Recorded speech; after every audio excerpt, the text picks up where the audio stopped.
do you have any good stories about Jim Cornette? Brilliant. Cornette's a brilliant guy. And I'm sorry, I really am sorry that he had so many, I don't want to say demands, but prerequisites, things he needed in a contract that he didn't sign eventually with AEW and help book the shows. It'd still be good, but he didn't want to travel, so you could work around that a little bit. And but he didn't want to set foot on an airplane. God Almighty. I flew with Cornette one time from Newark, nonstop to what's the town? I think Seattle. Seattle's close to the border, right? Portland's south. Portland, Oregon is south of Seattle. So we flew into Seattle. And Cornette has a routine, a ritual. And it involves drug use. Now, he wasn't on steroids or nothing. Corny on steroids, that's funny. So I watched him take his medicine. He had times to do it, because one was kind of time release, and this one worked over. So he's got it always blended together so that they come together at a compatible place. Let's say an hour later or whatever, for some of them. We're in Newark, and we're gonna fly to Seattle, and Cornette does his business, takes his medicine, but the plane's delayed. It's on the goddamn tarmac, and he's screwed up. He's so screwed up that he wanted me to sing to him. And I did. I sang, but I don't remember what I was singing. I remember singing it, and it had a very provocative lyric in it. And the guy sitting in front of us, Cornette and I were together in first class, actually. The guy that's sitting in front at first in the bulkhead area, he had to turn around and look because he thought we were too, can't even love this. He thought Cornette and I were gay lovers. Because he was like this, sitting like this. He couldn't, he was stoned. He's gone. We were way past takeoff time, and Corny's in Never Never Land, talking in his sleep, wanting me to sing to him. So that's how, and then we went to Seattle. This is on the road with Cornette. We went to Seattle, and had to do the stop, where they check your credentials to get in the country. And Corny was driving. By that time, he sobered up and got straight, was just cranky and crazy, like he is today, sitting home in his chair. Cranky and crazy, but brilliant, genius talent. So they didn't find anything in either our stuff. Cornette don't do drugs, he don't drink alcohol, he's just naturally crazy. And so we got out of there in a few minutes, just 10 minutes. He was going crazy. And when they started to look at his stuff, and hit in the trunk with our stuff, my bag, his bag, the thing. I had nothing in my bag, clean socks and underwear. If I was going to bring some pot over, I sure as hell wouldn't put it in my carry-on. So anyway, Corny, they didn't find nothing. But I couldn't resist. Corny, they're going through your shit. God damn it! Don't f*** with my shit. I'll tell Kenny. So anyway, he was just a crazy bastard. They didn't find nothing. I said, how about that blow-up doll? God damn it, I have a blow-up doll with me. So we got out of that situation. So what that did was I don't know how far the drive is. Somebody's got the iPhone, they could tell us. From Seattle to Vancouver? Yeah, Vancouver. Yeah. What a beautiful town that is, man. We get to Vancouver, and now the real genius is figured out that it's a bad day and he's not having fun, and so we got into Vancouver. We're driving a Lincoln Continental, and he's driving, as I said, and so I'm just sitting. We're making a right turn, but there's no right on red. You got to make sure you're in the turn lane. They'll tell you when to go. Corny couldn't believe how inconvenient that was in his life. He just thought, God, how can you do this to me? And he couldn't make a right on red, and the hotel just right there type thing. And traffic was very heavy. And this woman, she was at the tail end of the light, she was in her crosswalk, legal.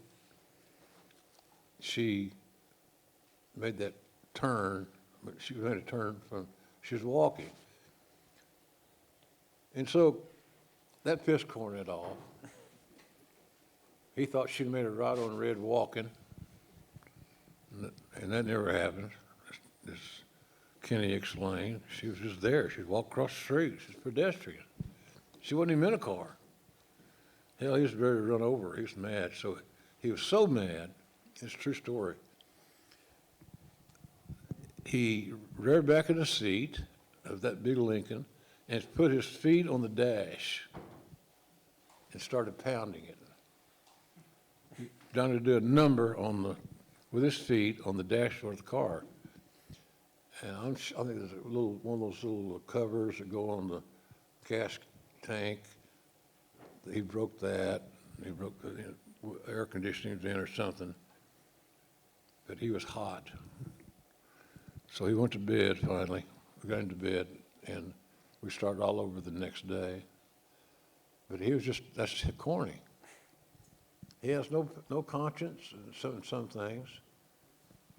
And if you don't see things his way, you're an idiot. And he really is brilliant. I'm telling you this very day. If I owned a territory, I'd do all I could do to hire him.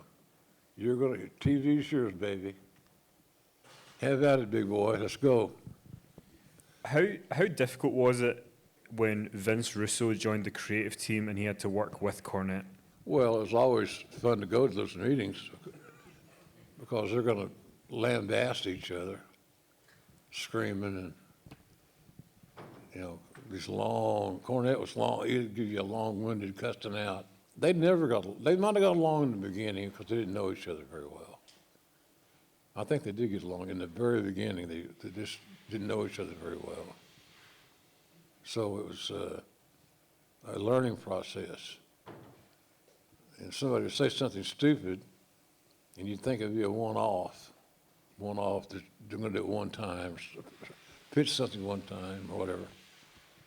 And so it's they as time went on, both guys were very bright, but one was a Democrat and one was a Republican, shall we say. These in American politics, the next morning or at midnight when Trump got elected, the Democrats were already, and I'm a Democrat, the Democrats are already screwing with it. And it's terrible because the news covers it. Then that's all TV becomes is negativism.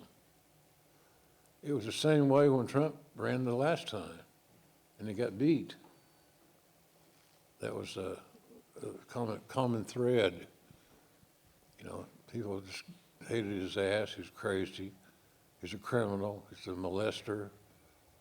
And they're only going by what the police are going to say. You know, him and that. I never understood the big issue about how to work out.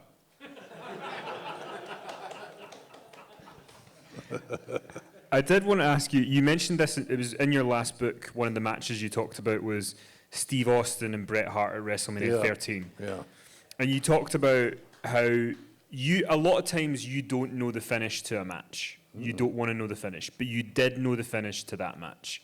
Why did you know the finish, and why is that match so important, do you think, in that era? Steve and Bret? Yeah. Well, first of all, I didn't know the finish other than this. I knew this. I knew that Bret was going to go over. Bret was going to win. And I had no problem whatsoever with that, none. I thought